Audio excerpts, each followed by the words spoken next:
Hello and a very warm welcome. Driver ratings for the Australian Grand Prix. All 20 drivers covered as we rate them out of 10 for their weekend. A weekend where Ferrari carried on their dominance. Leclerc with an easy win. Driver ratings, we cover every single driver, rate them out of 10 for their weekend. Let's go.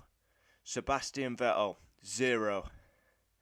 And that 0 was confirmed, really, after that scooter incident.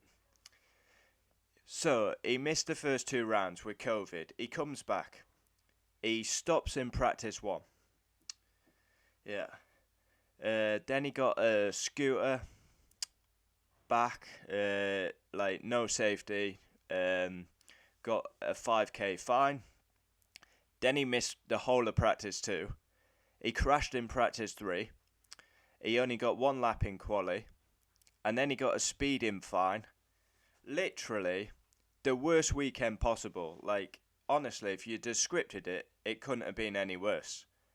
And then we get to the race, and he drops it in the race. So, he spent more time on the scooter. A lot of damage to the car.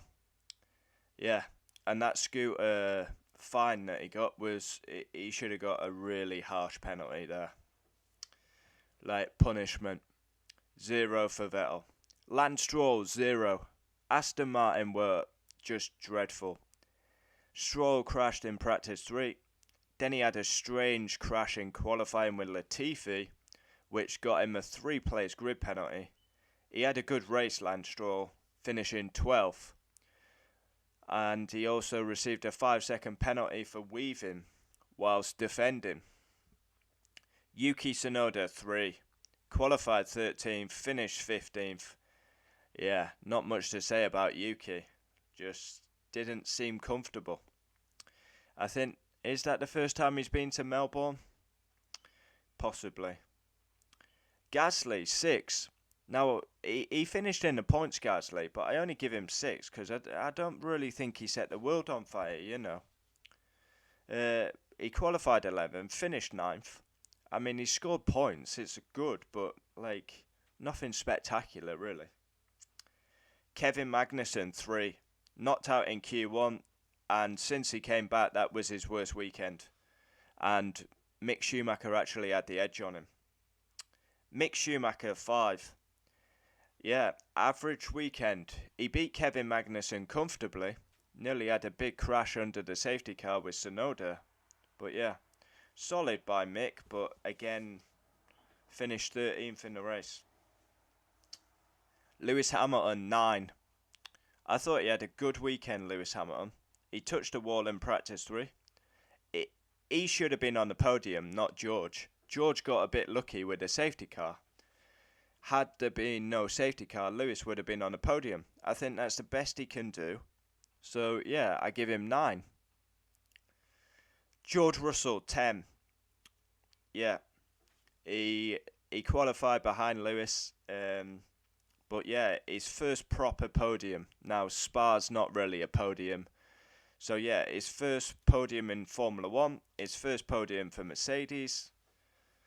And the big difference is Mercedes are reliable and Red Bull are not. So, Mercedes are not getting a podium because of pure pace.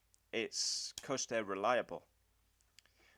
If it's a normal race, Mercedes are not on the podium. Max, 8. He qualified 2nd, the best he could do. He was in 2nd in the race. He had a guaranteed P2. But once again, Red Bull, poor reliability. And that is his 2nd DNF in 3 races. Sergio Perez, 9.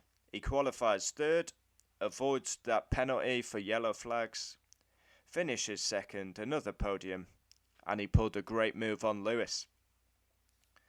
Charles Leclerc, 10. Star of the weekend, absolutely dominant. That Ferrari is a special car. A dominant pole, a dominant win, fastest lap, championship leader. It was almost too easy for Charles Leclerc. And he's in the lead by 34 points, is it? Carlos Sainz, 5. Now, I was up and narring to give Carlos maybe a 0, because it's a big mistake in the race, but we'll go with 5. He qualified 9th, which is a disaster given Ferrari's pace. He did get unlucky with a red flag. Then before the race, he had a steering wheel issue. They changed the steering wheel. His start was really poor because it's probably in the wrong setting. And then, yeah, he made a big mistake through the high speed. And, yeah, he's fast becoming a number 2 driver. Carlos Sainz already. Nicholas Latifi, 0. Crash with Stroll in quali. He's not good enough. Albon's in the points. He's 16th. Alex Albon, 10. Now, he came into the weekend with a 3-place penalty, which was criminal. Then he gets disqualified from qualifying for a fuel issue. And then he's gone from the back to P10. And P10 for Williams is like a win. Alex Albon, superb once again from the back of the grid. We saw it in China, and we've seen it again. Every weekend, Alex Albon, just send him to the back of the grid. Make him start last every weekend, and he delivers. Lando Norris, 9. Qualifying star, 4th. McLaren improved a lot. He finished 5th, and that's the best we've seen of McLaren. Daniel Ricciardo, 9. Yep. Home race, a lot of media duty, a lot of attention on Ricciardo. McLaren actually picked up their game, and he finished 6th. Valtteri Bottas, 7. His Q3 record is over.